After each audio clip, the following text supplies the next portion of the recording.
Bangladesh champion হতেই টাকার বৃষ্টি। প্রতিটি খেলোয়াড় পাচ্ছে লাখ লাখ টাকা। এমন পুরস্কার আগে দেখেছেন? ভারতকে হারিয়ে টানা দ্বিতীয়বার সাফ অনূর্ধ্ব-20 চ্যাম্পিয়ন বাংলাদেশ। আর এই জয়ের পর পুরো দেশ জুড়ে চলছে উদযাপন। শনিবার রাতে শিরোপা জয়ের পর দেশে ফেরে বাংলাদেশ দল।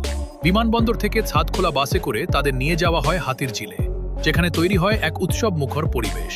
সংবর্ধনায় বাফুফে ঘোষণা দেয় প্রতিটি ফুটবলার পাচ্ছে 1 লাখ টাকা, কর্মকর্তারা পাচ্ছেন 50,000 টাকা। এরপরই আসে আরেক চমক।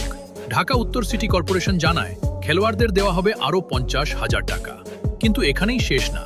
যুব ও ক্রীড়া প্রতিমন্ত্রী জানিয়েছেন 6 এপ্রিল ঘোষণা হবে আরও বড় বিশেষ পুরস্কার। গোলরক্ষক মাহিনের অসাধারণ সেভে মুগ্ধ সবাই। আর অধিনায়ক মিঠু চৌধুরী এই জয় উৎসর্গ করেছেন পুরো দেশবাসীকে। এই দলই ভবিষ্যতে বাংলাদেশের ফুটবল বদলে দিতে পারে। তুমি কি মনে করো এই দল বিশ্বমঞ্চ কাঁপাবে? কমেন্টে জানাও আর লাইক শেয়ার করতে ভুলবে না।